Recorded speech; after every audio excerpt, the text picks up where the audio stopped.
Bueno, damos inicio, muy buenos días, bienvenidos a este espacio en donde nos gozamos en escudriñar la palabra.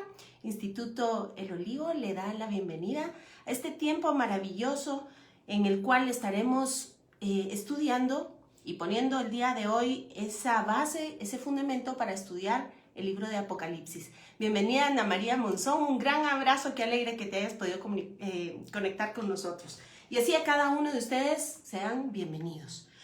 Si ustedes se recuerdan la semana pasada, bienvenido Vicente, Mario de la Cruz, muy buen día. Qué gozo que estén con nosotros. Bienvenidos. Un abrazo fuerte hasta México, Vicente. Pues recordarán ustedes la semana pasada que descubrimos un tema verdaderamente precioso. Estamos estudiando el libro de Apocalipsis y estudiamos el capítulo 4 y 5, la teología de la Merkabah o el trono de Dios. Y por ahí vamos precisamente a comenzar el día de hoy. Nos vamos a poner en el contexto. Recuérdese usted que este es un estudio por sobre todo metatextual, es decir, que toma en cuenta todos aquellos aspectos importantes alrededor del libro. Bienvenida Eva Pérez, qué alegre que estés ya con nosotros. Y en este sentido es importante que nos pongamos en contexto. Así que hemos estado platicando en cuanto al libro precisamente de Apocalipsis acerca de la revelación de Jesucristo y hemos encontrado por qué se le llama de esta manera. Por supuesto, hacemos un viaje lingüístico desde el griego, koiné, en el cual está escrito, hasta la teología aramea con la que es importante hacer la exégesis, es decir, la interpretación correcta del texto. Bienvenida Marina Ortiz, qué gozo, un abrazo para usted hasta allá, hasta Zacatepeques. Así que, para recordarnos un poquito la idea, acordémonos por favor, abra usted su texto, en mi caso yo utilizo Reina Valera, pero siéntase en la libertad de utilizar el que mejor le convenga. Cuando estudiamos en el capítulo 1 de Apocalipsis, empezamos a descubrir que es precisamente la revelación de Jesucristo y esto no se hace tardar desde la primera letra, desde la primera oración de este texto. Cuando lo interpretamos desde la exégesis hebrea, entendemos que es Dios mismo que se da a conocer en esa revelación humana, que vino para darnos salvación. Así que hicimos un ejercicio de interpretación cruzando los textos y encontramos que la visión del Hijo del Hombre es precisamente la misma que se describe en Daniel. Y luego se hace una breve pausa, pasamos a los capítulos 2 y 3 en donde Jesucristo mismo da un mensaje a las iglesias. Por supuesto, entendemos que estas tuvieron existieron y tuvieron una ubicación geográfica que, claro, a cada una de ellas se le designa de una manera, se le otorgan ciertos créditos, pero también se le señalan aquellas situaciones que van en contra de la palabra. Y esto es un tema importante de resaltar porque es la columna vertebral, podríamos decir, del libro de Apocalipsis y es todo lo que se refiere precisamente a la palabra de Dios. Todos y cada uno de los mensajes que se han tratado para estas 7 iglesias tienen relación a eso, al estudio, a la interpretación y al cumplimiento, es decir, a la obediencia de la palabra. Bienvenida Betsy Martínez, qué alegre que se una con nosotros a este estudio. Así que estoy haciendo brevemente y muy rápido un análisis de todo lo que hemos ido estudiando porque es importante que ahora que vamos a empezar a desgranar ese rollo que estaba en las manos del Cordero, podamos recordar todo lo que hemos ido pues analizando, estudiando y juntando todas esas referencias que es lo que nos da el estudio metatextual. Así pues, el último mensaje, ustedes recordarán que fue muy enriquecedor, tocamos justamente el tema acerca de las vestiduras de la iglesia y a qué se refería precisamente con a la iglesia se le ha dado que se vista de lino fino. Shalom Silvita, bienvenida. Y recuérdese usted que esto era previo a poder subir, tal y como está descrito en el español, en la traducción al español, en el capítulo 4 y 5, tal y como se le dijo a Juan, sube y ve. pero entendimos que esta es una expresión que realmente no quiere decir que haya Juan subido al cielo, sino es que se le abrieron los ojos y le fue dada una revelación para los tiempos por venir. Apóstol José Enrique Pérez, bienvenido. Muchísimas gracias por las bendiciones. Así, entonces, pasamos a ese estudio maravilloso de la adoración celestial. Lo abordamos desde Ezequiel capítulo 1 y escudriñamos aquellas escrituras que usualmente no están al alcance nuestro por encontrarse, primero muy bien guardadas, y aunque las encontrásemos, me parece, alguien me comentó que están en línea, se pueden descargar, pero están en arameo y en hebreo, así que es bastante complicado hacer la traducción de estos textos, sobre todo entendiendo que el hebreo antiguo difiere del hebreo moderno. Incluso en ese desarrollo lingüístico han surgido los términos que se contraponen siendo de la misma palabra, así que es verdaderamente un ejercicio complicado esa traducción del hebreo antiguo. Luqui de Mazariegos, bienvenida. Así entonces, habiendo tenido el privilegio de que nos compartieran esos textos que han sido guardados de manera, atesorados, debiese decir, de una manera muy cuidadosa por el pueblo hebreo para una correcta interpretación de las escrituras. Esto es algo que ha viajado en el corazón de las generaciones y de las generaciones. Hemos tenido el privilegio y la posibilidad de poder entender Apocalipsis desde esa perspectiva. Y usted no me dejará mentir que entonces el panorama verdaderamente se abre de una manera impresionante. Así entendimos el capítulo 5, en el cual descubrimos sentado en el trono al que es, al que vive y al que ha de venir, a Jesucristo nuestro Señor, el Cordero como inmolado, pero el león de la tribu de Judá. Y es ahí de donde vamos a partir el día de hoy, precisamente. Si usted me acompaña, Apocalipsis 5, versículo 5, precisamente, y vamos a leer así. Y uno de los ancianos me dijo: no llores, he aquí que el león de la tribu de Judá, la raíz de David, ha vencido para abrir el libro y desatar sus 7 sellos. Y entonces la historia verdaderamente se pone muy, muy emocionante. Bienvenida Gaby Jiménez Florian, qué alegre que estés con nosotros en este estudio.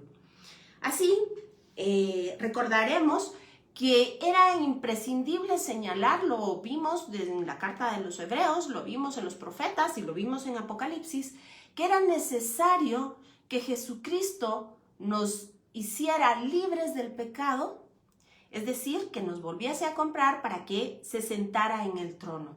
Si usted no ha tenido la posibilidad o se ha perdido los estudios anteriores, yo le sugeriría que pueda viajar en nuestra página y encontrar ahí todos y cada uno de los estudios que hemos ido haciendo acerca de Apocalipsis. Déjeme contarle que ya es poco más de año y medio que hemos venido poniendo fundamentos para poder entender desde una contextualización real y no puramente asuntos subjetivos, o que nosotros podamos creer hacer una interpretación adecuada desde el español, cosa que hemos por varias situaciones y varios momentos nos hemos dado cuenta que es verdaderamente imposible hacer una exégesis o una hermenéutica correcta del texto si lo hacemos partiendo del español.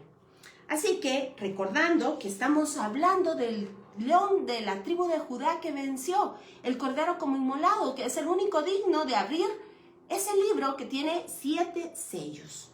De aquí partiremos. Recuérdese usted que hace aproximadamente 2 o 3 semanas hicimos también todo un panorama acerca del libro de Apocalipsis y concluimos que a partir de este punto empezaremos a ver los acontecimientos que se refieren, por supuesto, sobre todo al pueblo de Israel, el reloj profético de Dios, pero que por supuesto nos atañe a todas las demás tribus, porque el Señor nunca hizo acepción de persona.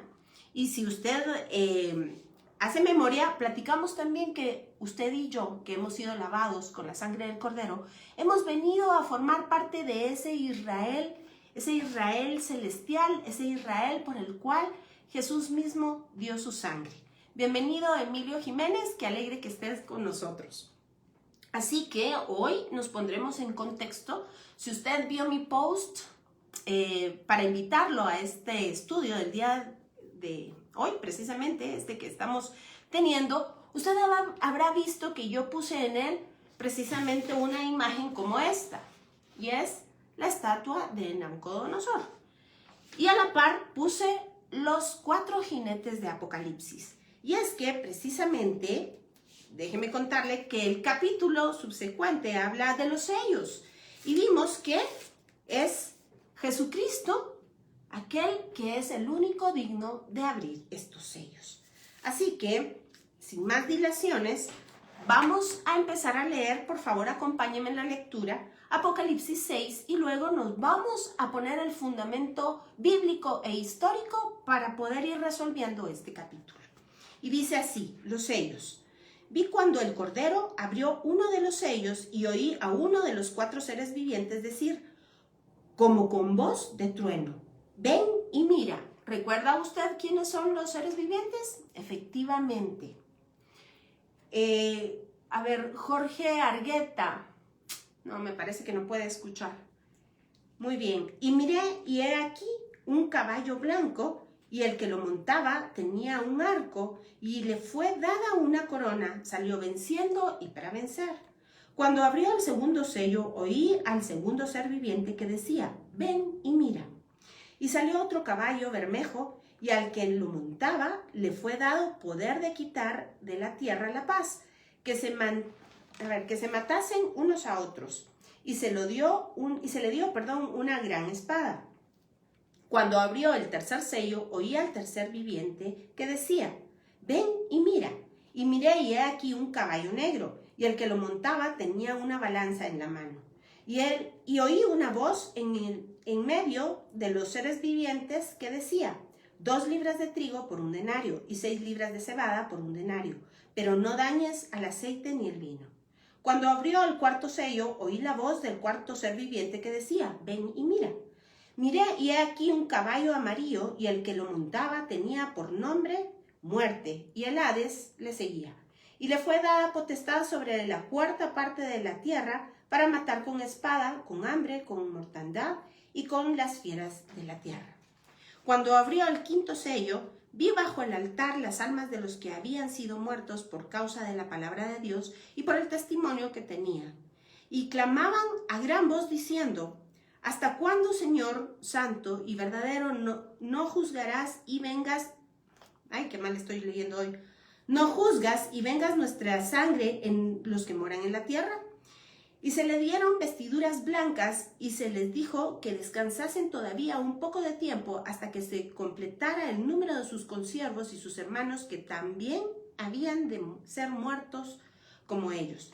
Miré cuando abrió el 6º sello, y he aquí hubo un gran terremoto, y el sol se puso negro como tela de silicio, y la luna se volvió toda como sangre.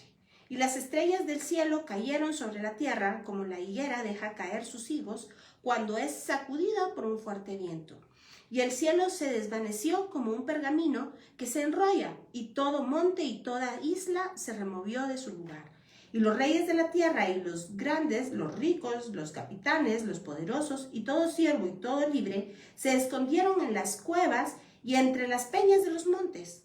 Y decían a los montes y a las peñas, caed sobre nosotros y escondeos del rostro de aquel que está sentado sobre el trono y de la ira del Cordero, porque el gran día de su ira ha llegado, y ¿quién podrá sostenerse en pie? Muy bien, déjame contarle que nos llevaremos tremendas sorpresas. Chely Alonso, bienvenido. Carlos Díaz, qué alegre que estén con nosotros. Y como usted se habrá dado cuenta en todo lo que hemos venido estudiando en Apocalipsis, muchas veces la interpretación al español no hace un verdadero, no representa verdaderamente la idea con la cual está escrita. Así es importante entender que ninguna interpretación de la Biblia es única y absoluta, sino que debemos de agotar todos los significados, tanto propios literales, En nuestro caso, ahora que vamos a estudiar todos aquellos periodos del tiempo de Daniel, todo lo que hemos visto en Apocalipsis, absolutamente todo cuanto se refiere a la profecía, y debiésemos de tomarlos de manera literal, figurativa y simbólica. Recordemos que por sobre todo el libro de Apocalipsis es un libro que transmite el mensaje a través de los símbolos. Así que es importante señalar que seguramente tuvieron un cumplimiento primario o inmediato e histórico, pero que probablemente tendrán un segundo evento y su cumplimiento quizá nos anuncie en los tiempos finales. Así que, partiendo esto, es importante poner entonces la base histórica para poder entender. Déjeme contarle, si usted no nos ha acompañado, si es primera vez que está con nosotros, que abordamos los temas de la escritura tal y cual ella lo presenta, y esto se llama estudio filológico del texto, es decir, el estudio propio del lenguaje. Connie Duarte, bienvenida. Y es importante aclararlo porque nosotros no pretendemos hacer una interpretación de acuerdo a una cuestión propiamente subjetiva. Déjeme contarle que todos los estudios están basados en estudios serios de arqueología, de historia, comentarios bíblicos que tienen, por supuesto, sus raíces en los exégetas o los sabios que interpretaron esto desde el punto de vista lingüístico. Y pues sobre todo yo me apoyo en las enseñanzas de mi maestro en la Universidad Hebrea de Jerusalén, el doctor Rodríguez, quien es un lingüista reconocido, quien habla arameo, hebreo, griego, y pues tengo el privilegio de ser su alumna desde hace ya varios años. Así que desde que empezamos este estudio de Apocalipsis, lo hice ver, lo vuelvo a decir, porque es importante saber que no estamos haciendo un estudio basado en cuestiones subjetivas o que nosotros supongamos, sino que es un estudio serio, basado en la lingüística, basado en la teología hebrea, que usted y yo sabemos que descansa en el arameo por razones históricas, y es de ahí de donde sacamos absolutamente todo el contenido de nuestros estudios. Así que teniendo esto ya en mente, ahora sí, pasemos a poner la base bíblica para este sustento. Y véngase conmigo, por favor, a Levítico 26. Recuérdese usted que este libro forma parte del Pentateuco o de la Torá. Y el Señor se lo entregó al pueblo de Israel cuando había salido de Egipto, cuando el Señor lo sacó con mano poderosa y extendida. Y vea usted las advertencias que Dios le hace al pueblo de Israel saliendo de Egipto. Es importante entender esto. Vea usted, además, hemos estudiado, si usted nos ha seguido, en el estudio de la carta a los Hebreos, y también hemos tocado este tema en Apocalipsis, y hemos hablado acerca de la heredad, del heredero, y cuál es la promesa de salvación. Recuérdese usted que Dios le dijo a Abraham: ciertamente te bendeciré, te daré tierra, te daré linaje, y a donde quiera que vayas serás bendición. Hemos hablado que el término bendición quiere decir volver a traer así, injertar, adoptar. Que el Israel celestial tiene una sombra, tanto geográficamente como en el lugar propio del templo, del Israel que habla Hebreos capítulo 12, y es el Israel celestial. Así que teniendo todo esto en mente, ahora sí pongámonos en el contexto bíblico en Levítico 26. Y vea usted, véngase conmigo, no vamos a leerlo todo, pero sí vamos a tocar bastantes versículos. Versículo 3, y dice: si anduviereis en mis decretos y guardareis mis mandamientos y los pusiereis por obra, sáltese conmigo, versículo 12, dice, y andar, vamos a poner desde el 11, y pondré mi morada en medio de vosotros, y mi alma no os abominará, y andaré entre vosotros, y yo seré vuestro Dios, y vosotros seréis mi pueblo. ¿Se recuerda usted que es precisamente Lo mismo que encontramos en Éxodo 19, si vosotros diereis oído atento a mi voz, a mis palabras, esto estamos hablando de la Torá, entonces vosotros seréis especial tesoro, seréis un pueblo santo, es decir, apartado, real sacerdocio. Yo seré su Dios y ustedes serán mi pueblo. Esta es la promesa, este es el pacto de salvación. Así que vea usted que en Levítico el Señor vuelve a hacer énfasis que si el pueblo de Israel le pone atención y obedece sus decretos y sus mandamientos, Dios morará en medio de ellos y ellos serán su pueblo, un pueblo santo, real sacerdocio, pueblo escogido para Dios. Pero dice, si no oyeses, ahora pásese conmigo por favor al versículo 14, pero si no oyereis, ni hiciereis todos estos mis mandamientos, y si desdeñareis mis decretos y vuestra alma menospreciare mis estatutos, no ejecutando todos mis mandamientos e invalidando mi pacto, vea usted, invalidando mi pacto, yo también haré con vosotros esto. Enviaré sobre vosotros terror, extenuación y calentura, que consuman los ojos y atormenten el alma, y sembraréis en vano vuestra semilla, porque vuestros enemigos la comerán. Pondré mi rostro contra vosotros, y seréis heridos delante de vuestros enemigos, y los que os aborrecen se enseñorearán de vosotros, y haréis sin que haya quien os persiga. Y huiréis sin que haya quien os persiga. Y si aún con estas cosas no me oyereis, yo volveré a castigaros 7 veces más. Ponga mucha atención, por vuestros pecados, y quebrantaré la soberbia de vuestro orgullo, y haré vuestro cielo como hierro y vuestra tierra como bronce. Vea usted que lo que nos separa de Dios es el orgullo. Fue el mismo pecado del Edén y el mismo precisamente de Satanás. Pero el Señor permite todo esto para quebrar ese orgullo y volver a traer a su pueblo para sí. Ahora venga conmigo, por favor, al versículo 21.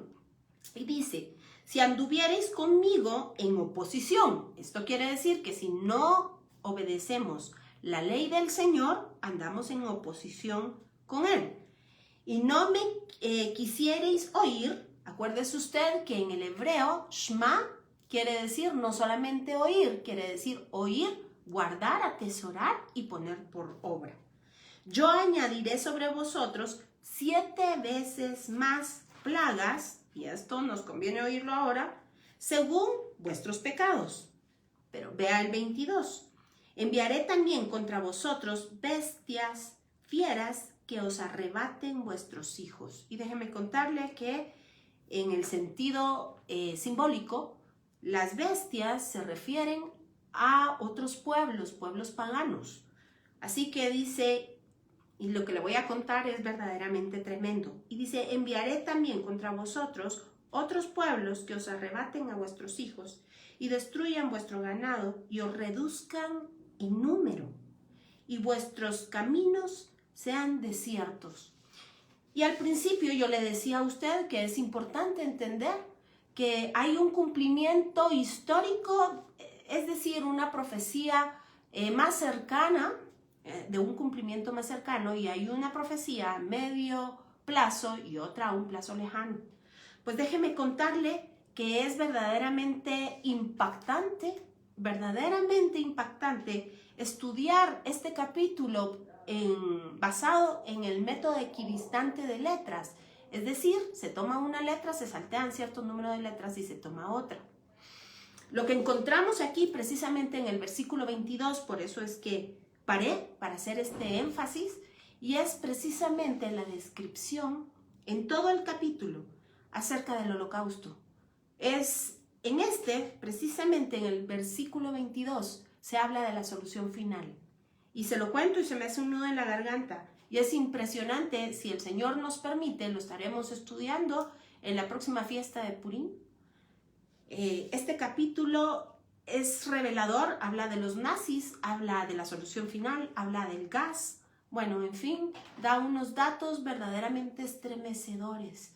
Vea cómo Dios ha querido guardar a su pueblo para que su pueblo cumpla su Torá, para que tenga un corazón circuncidado. Y déjeme contarle que esto nos atañe a nosotros también, que somos ese Israel que el Señor nos ha comprado por medio de sangre. Y esto no quiere decir que la gracia se compre por medio de nuestras obras. Por supuesto que no. La gracia es únicamente eso, un favor inmerecido. Lo dice claramente Efesios capítulo 2. Pero a consecuencia de haber sido redimidos y comprados, nuestra forma de vida debe ser diferente. Nadie puede estar delante del único y verdadero Dios y continuar igual. Esto se llama un corazón circuncidado y verá usted que vamos a tocar acerca de esto. Así que me permito leerle nuevamente el versículo 22 y dice: enviaré también contra vosotros pueblos fieros que os arrebaten a vuestros hijos y destruyan vuestro ganado y os reduzcan en número y vuestros caminos sean desiertos. Y vea usted que en el versículo 24 se vuelve a decir: y os heriré aún 7 veces más por vuestros pecados si no se arrepienten. Luego, véngase al versículo 28 y dice: yo procederé en contra de vosotros con ira y os castigaré aún 7 veces por vuestros pecados. Ahora, debo hacer una aclaración. Cuando el Señor Dios habla aquí de su ira, que Él procederá con ira, déjeme contarle que en el contexto hebreo no es lo que nosotros entendemos en el español. En el contexto hebreo esto quiere decir que Dios se irrita, como cuando una persona padece de rinitis alérgica. Es este el cuadro que Dios describe: una nariz roja y un estornudo tan potente por la alergia que le produce el pecado que manda lejísimos a todos sus adversarios, ¿sí? De eso se refiere la ira de Dios, una nariz roja, una nariz airada. De ahí viene el término.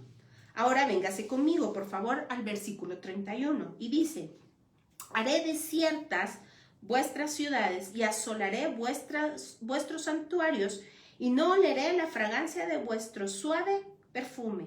Asolaré también la tierra y se pasmará por ello vuestros enemigos y se pasmarán por ello vuestros enemigos que en ella moran. Versículo 33.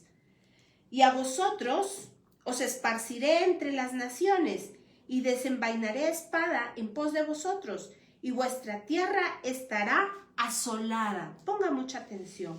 Y desiertas vuestras ciudades. Entonces la tierra gozará. Vea esto que es significativo para lo que vamos a encontrar en Jeremías y en Daniel. Y dice: entonces la tierra gozará de sus días de reposo todos los días que esté asolada, mientras vosotros estéis en la tierra de vuestros enemigos. La tierra descansará entonces y gozará sus días de reposo. Déjeme contarle que precisamente el Señor había mandado al pueblo de Israel a trabajar 6 días y descansar el 7º día, pero también trabajar 6 años y descansar el 7º. Esto se llama Shemitah. Y a la cuenta de 7 ciclos de 7 más 1, bienvenida Raquel, qué alegre. Es importante entonces entender que 7 cuentas de 7 hacen 49 más 1 y esto se llama el año del jubileo.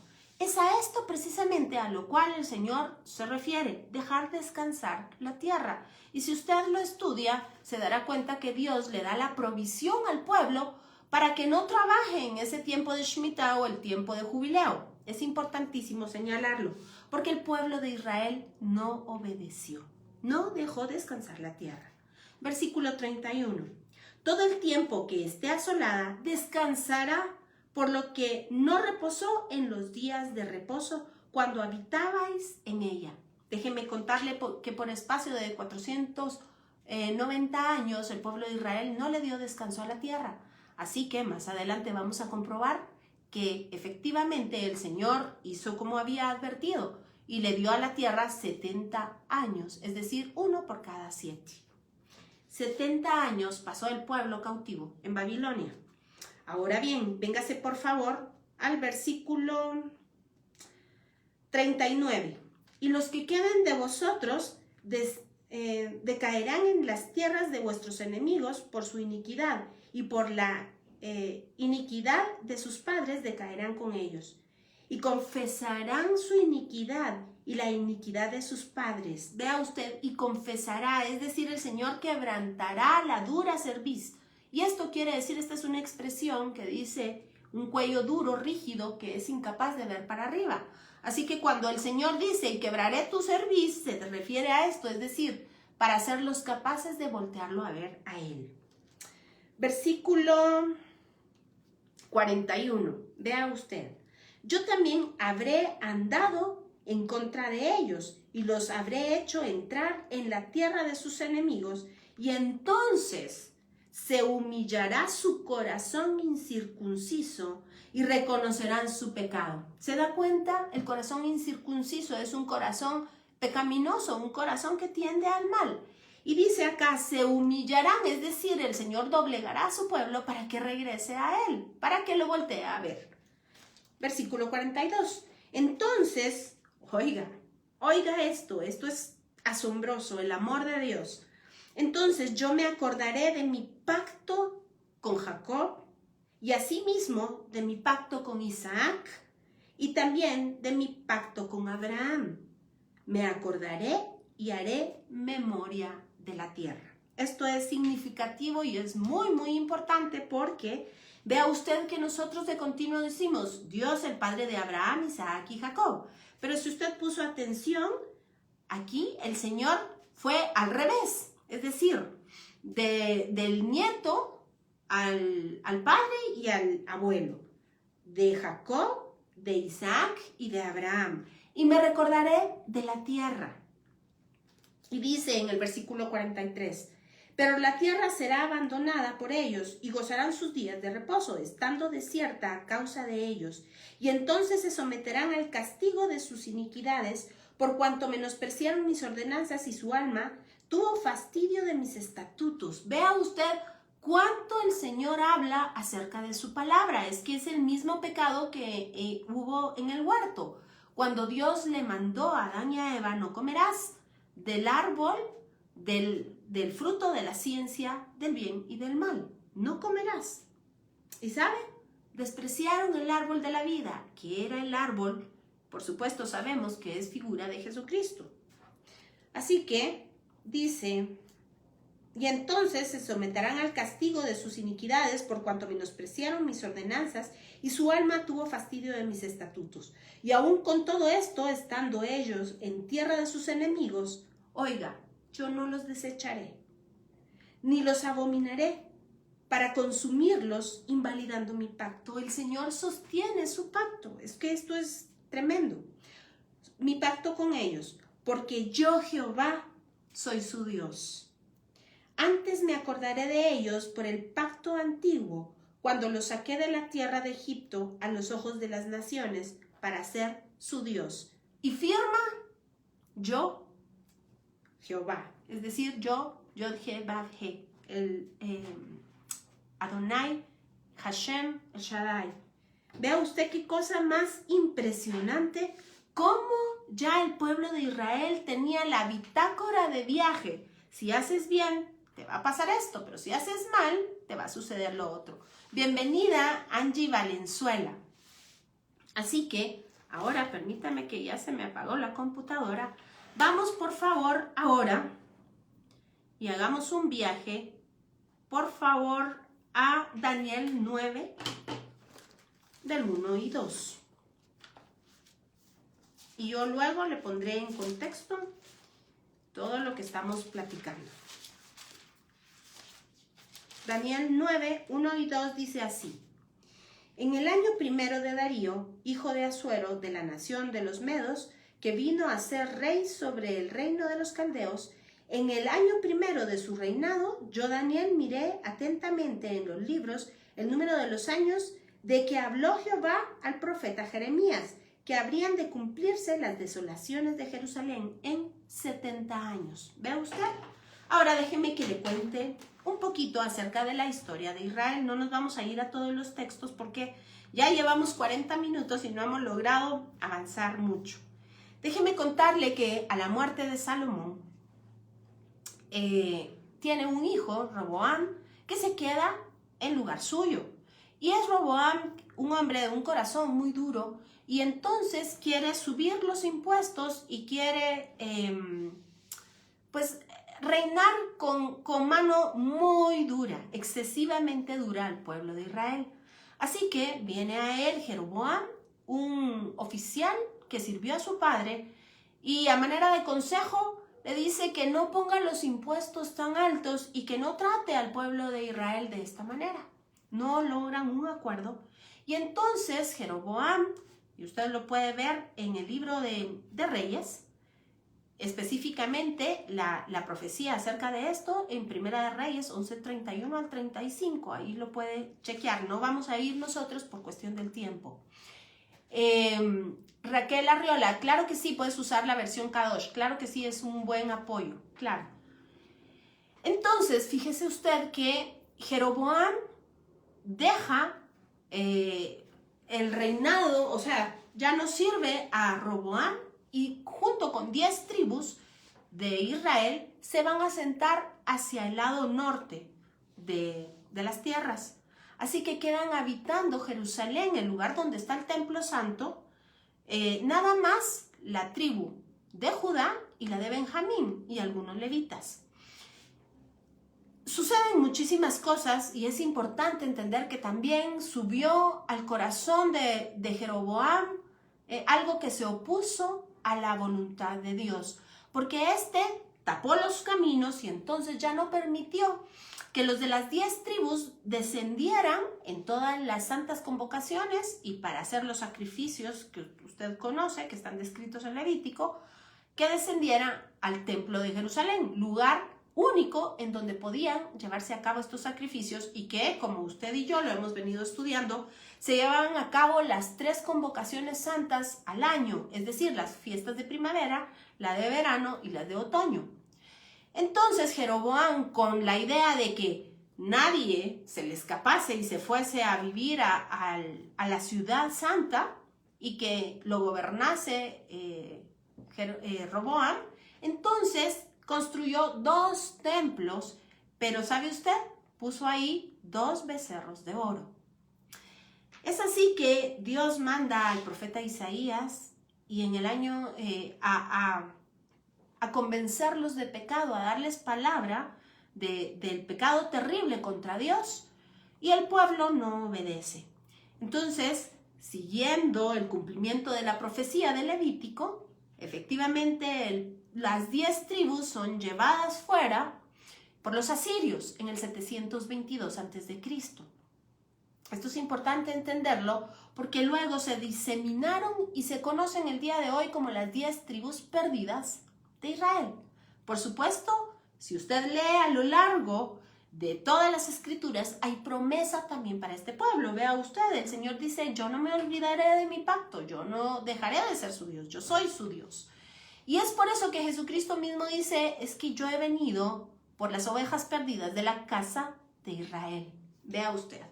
Así que podemos ubicar geográficamente y también haciendo una línea histórica de las tribus de Judá y de Benjamín y de algunos levitas, porque estos se quedaron asentados en Jerusalén, haciendo por supuesto todo lo que la Biblia mandaba, todo lo que la Torá mandaba con los sacrificios del sistema levítico en el templo. Pero estas tribus también se corrompen. Y vea usted, no vamos a entrar hoy porque no es nuestro estudio el texto de Daniel, pero si usted de manera acuciosa se pone a buscar, verá que han faltado a la palabra, han adorado a otros dioses y además en el libro de Isaías se registra, y de esto vamos a hablar en pocos días, en noviembre, de un evento que solía suceder precisamente con estas tribus, y es que tomaban comida en cierto tiempo y se iban a comer a las tumbas, a celebrar a sus muertos. Ya usted entenderá de qué estoy yo hablando. Efectivamente, eso sucedió y Dios les dice que por esa razón también los exilará. Es así que precisamente Nabucodonosor, que era el rey del imperio de Babilonia, está en guerras para quitar el dominio egipcio sobre lo que nosotros hoy día denominamos Palestina, que déjeme contarle que es un término que se acuñó para beneficio del Imperio Británico, y esto ya en nuestra era, por supuesto, allá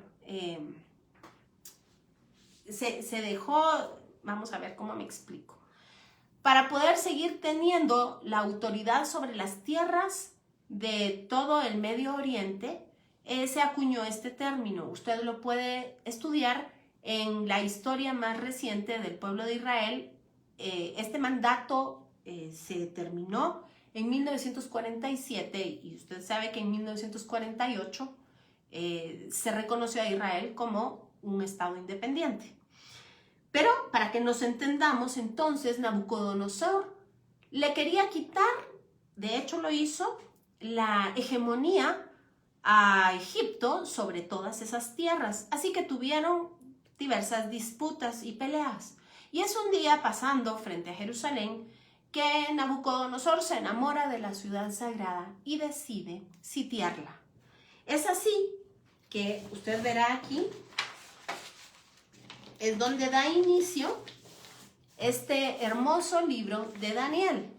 Usted ve aquí la estatua de Daniel que hoy nos servirá como fundamento para estudiar Apocalipsis capítulo 6. Déjeme contarle que Nabucodonosor sitia esta ciudad y logra entrar y se llevan cautivos a Babilonia. Ya vimos la razón por la cual esto sucede y vamos también a tocar en un momento el libro de Jeremías. Y se lleva cautivo a lo mejor de Israel, es decir, los príncipes, la gente más estudiada, más letrada, a todos los jovencitos de mejores familias son tomados y llevados cautivos. Esta es la primera cautividad que Nabucodonosor hace. Y déjeme contarle que es ahí precisamente cuando el profeta Daniel con sus 3 amigos, aquellos del horno de fuego, fueron llevados cautivos a Babilonia. Pero yo quiero ponerlo a usted en el contexto de lo que era Babilonia. Déjeme buscar acá. Porque Babilonia es el escenario no solo del reinado del imperio de Babilonia, sino que también del medo-persa e incluso un tiempo del griego. Así que esto nos va a servir de fundamento porque si usted busca en su libro de Apocalipsis se va a dar cuenta que constantemente luego se hace referencia a esta ciudad. Vea usted. Así dice, Babilonia era el escenario del ministerio de Daniel y fue una ciudad verdaderamente maravillosa del mundo antiguo. Dice, la extensión de Babilonia era inmensa. Historiadores antiguos decían que sus muros eran de casi 100 kilómetros de largo, 25 por cada costado, 90 metros de altura y 94 de espesor. Hechos de ladrillo de 30 por 10 centímetros. Por dentro del muro, un espacio abierto de 400 metros de ancho rodeaban la ciudad por todos lados. Por fuera defendían los muros anchos y hondos fosos, es decir, unos canales que permanecían llenos de agua. Había en los muros 250 torres y salas de guardia, 100 puertas de bronce. El Éufrates, y esto es importantísimo, es un dato muy importante, el Éufrates dividía la ciudad en 2 partes casi iguales. Ambas riberas estaban defendidas por muros en toda su extensión y había 25 puertas para conectar las calles con los barcos de paso, más un puente sobre bases de piedra. 1 kilómetro de largo, 9 metros de ancho y con puentes levadizos que se quitaban de noche. Y un túnel debajo del río de 450 metros de ancho, imagínese usted, por 3.60 metros de altura. Las excavaciones de años recientes han confirmado en buena parte todos los informes que nos dejan verdaderamente atónitos. El gran templo de Marduk, es decir, la deidad o Bel, también conocida como Bel, que era la deidad adorada en esa ciudad, junto a la Torre de Babilonia, que bien pudo ser la Torre de Babel, era el santuario de mayor renombre en todo el valle del Éufrates. Contenía una imagen de oro de Bel y una mesa de oro que juntas pesaban no menos de 23,000 kilos. En lo alto había imágenes de oro de Bel y de Ishtar, y esta es otra deidad, es una deidad femenina. 2 leones de oro de 12 metros de largo por 4.5 metros de ancho y una figura humana de oro de 5.4 metros de altura. Verdaderamente Babilonia era una ciudad de oro. Y así lo relata Isaías 14:4, usted puede irlo a ver. La ciudad era muy religiosa y tenía 53 templos y 180 altares para Ishtar. Pero no queda ahí la cosa. Los jardines colgantes de Babilonia formaban una de las 7 maravillas del mundo antiguo, construidos por Nabucodonosor para su reina Meda, la hermosa hija de Ciáceres, no sé si se pronuncia así, quien había ayudado a su padre en la conquista de Nínive. Sobre varias series sucesivas de arcos que soportaban plataformas sucesivas, una sobre otra, de 120 metros cada costado, imagínense, era monumental. Y las terrazas y la cima cubiertas de flores, arbustos, árboles y jardines, todo regado por un estanque en lo alto, abastecido con agua que se elevaba desde el río con bombas hidráulicas. Vea usted qué magnificencia. Debajo, entre los arcos, habían lujosos apartamentos. Era el jardín de recreo de palacio, construido mientras Daniel era principal de los sabios de Babilonia. La calle procesional de esta ciudad era la gran calzada real y sagrada, y estaba situada desde el norte y ascendía lentamente. Entraba a los terrenos del palacio por la esquina noroeste y atravesaba la puerta de Ishtar. Y esto es importantísimo para los eventos que estamos viendo el día de hoy.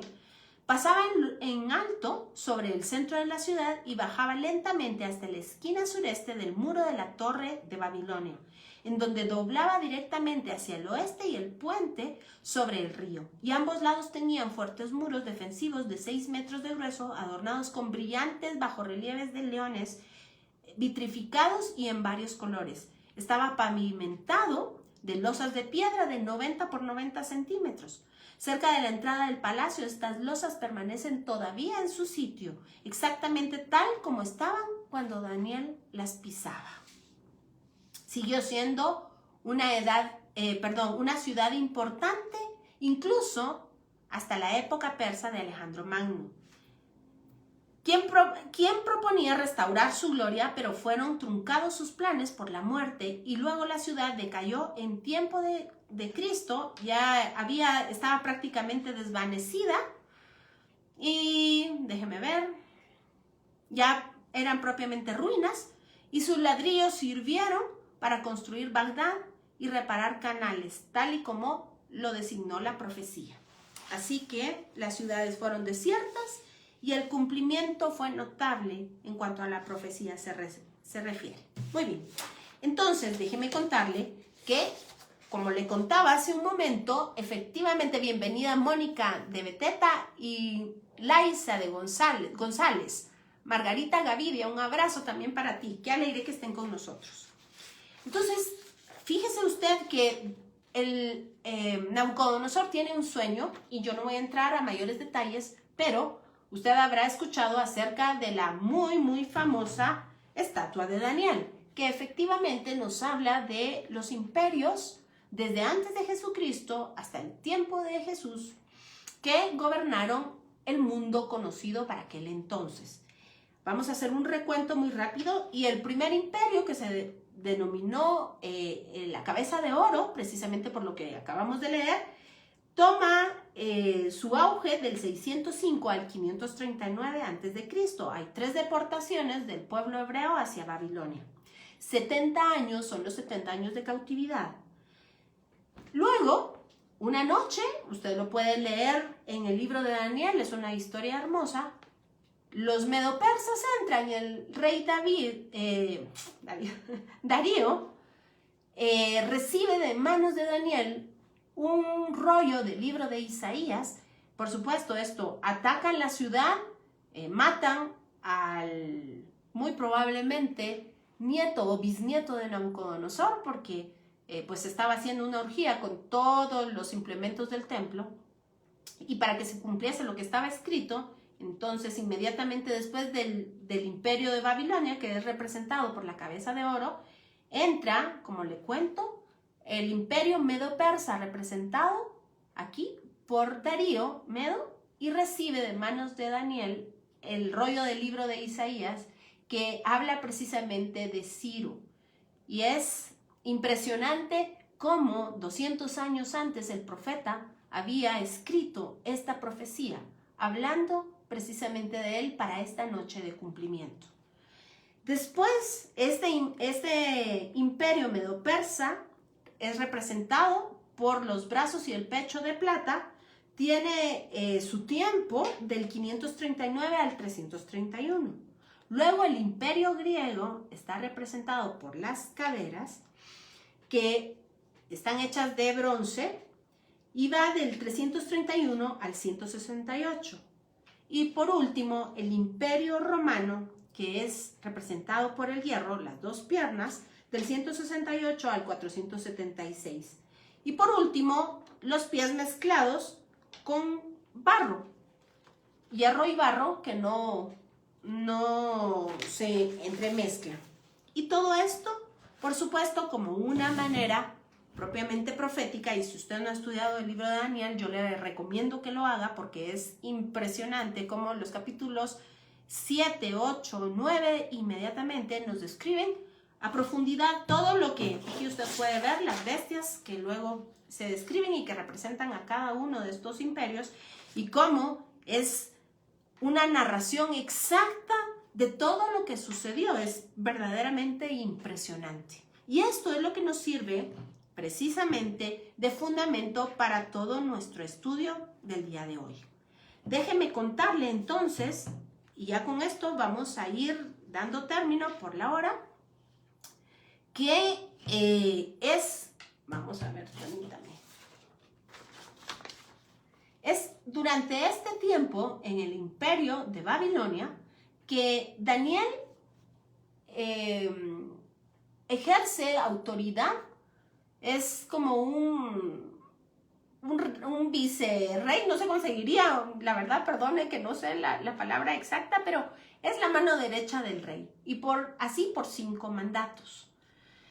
Y es un año antes de esta historia de Daniel, se da por 72 años. Es precisamente cuando se llevan cautivos al pueblo de Israel, y 2 años después de esta cautividad. Pero yo quiero señalarle la razón de esta cautividad, y véngase por favor ahora conmigo a Jeremías 25.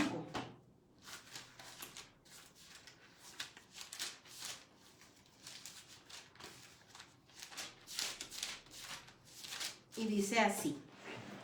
Véngase conmigo, por favor. El texto adecuado para leer es del 1 hasta el versículo 11, pero nosotros por razón de tiempo no lo vamos a leer tanto.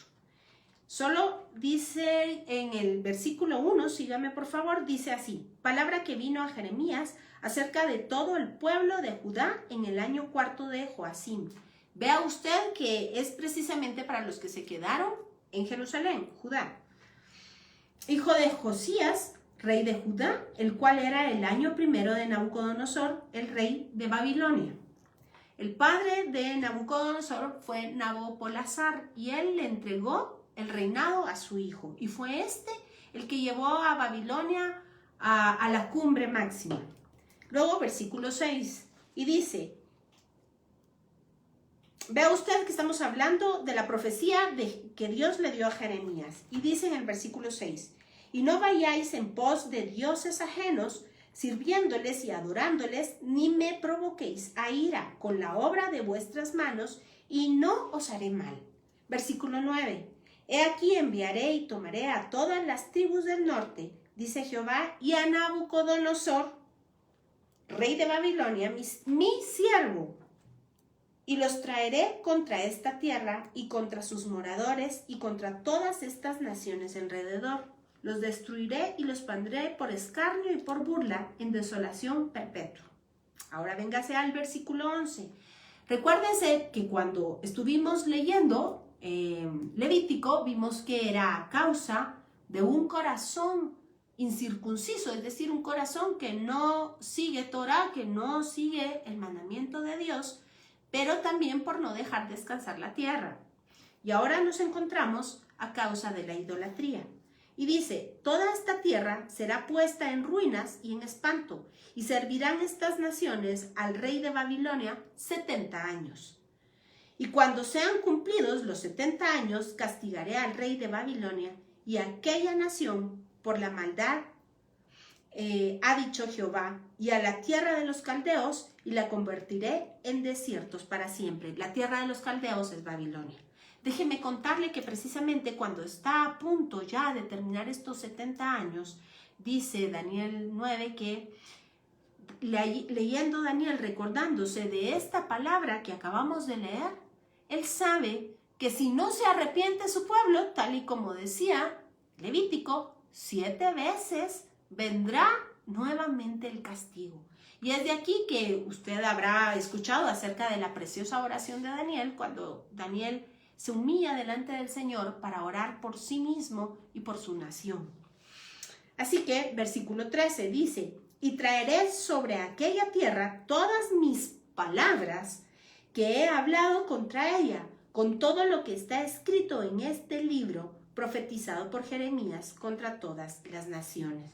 Y por supuesto, vemos que aquí ya hay un aspecto escatológico también, porque dice contra todas las naciones.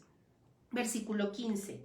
Porque así me dijo Jehová Dios de Israel, toma de mi mano la copa del vino de este furor, y da a beber de él a todas las naciones a las cuales yo te envío. Y beberás y temblarán y enloquecerán a causa de la espada que yo envío entre ellas. Por supuesto, tenemos que entender que toda esta profecía se refiere a Israel, como habíamos marcado, que es el reloj profético, y a todas las naciones conocidas de aquel entonces que, entre paréntesis, por supuesto, nos abarca de una manera simbólica a todos nosotros. Mayrita Medina, shalom, shalom, un abrazo para ti. Así que, entendiendo todo esto, podemos seguir caminando en la historia. Así fue aquí al filo de terminar este imperio, que Daniel se postra y ora. Posteriormente, si usted se recuerda, en este imperio regresan, posteriormente se le da el permiso, y de aquí le estoy haciendo, por supuesto, muy rápidamente una línea histórica, pero es de ahí que luego Esdras y Nehemías van a reconstruir la ciudad y los muros, y de ahí que se reconstruye el templo para que se cumpla otra profecía que estaba descrita precisamente en el libro de Daniel acerca de ese tiempo terrible en el cual hay uno que es una figura clara del anticristo y que sale precisamente del imperio griego. Déjeme contarle que Alejandro Magno es un capitán del imperio griego que va a conquistar y vota al imperio medo-persa, del cual habíamos hablado. Este hombre tiene unas capacidades tremendas, de él vamos a hablar la próxima semana, si el Señor nos lo permite, y en muy poco tiempo, muy poco tiempo, empieza a conquistar muchísimas tierras para su imperio. No le voy a hablar mucho de él, lo vamos a dejar para la próxima semana, pero solo quiero contarle que muere a una edad muy temprana y él tiene verdaderamente muchas ideas y no es un enemigo acérrimo del pueblo de Israel. Pero de él, ya que él ha muerto, salen 4 generales que quieren disputarse, por supuesto, todas las tierras que Alejandro Magno ha conquistado. Y de aquí es que pondremos ese fundamento importante para todo ese capítulo que leímos, capítulo 6 de Apocalipsis, porque tiene un fundamento histórico sin el cual no podemos entender la profecía que pienso estamos muy prontos, bueno, que de hecho ya estamos viendo, y la profecía que estamos muy pronto a ver su cumplimiento y la escatología. Así que con esto yo me despido el día de hoy. Si usted le gusta la historia, por favor lea acerca del imperio babilónico, el medo-persa y subsecuentemente el imperio griego. Sobre todo haga énfasis en este comandante Alejandro Magno y cómo murió, cómo que conquistó, quiénes dejó a su cargo y en qué posiciones geográficas se quedaron, porque esto es determinante para el estudio profético. Así que si no hay dudas, yo espero cualquier comentario, inbox o por medio del muro, háganoslo saber y créanme que esta lección que yo entiendo fue propiamente de historia, será el fundamento para cosas importantes que hemos de descubrir. Así que le dejo un abrazo fuerte, que el Señor le bendiga, le guarde, que Él haga resplandecer su rostro sobre usted y lo esperamos la próxima semana, día martes, en el estudio de la Carta a los Hebreos y el día miércoles seguiremos y espero llegar a tocar ya los 4 jinetes del Apocalipsis. Que el Señor le guarde. Shalom.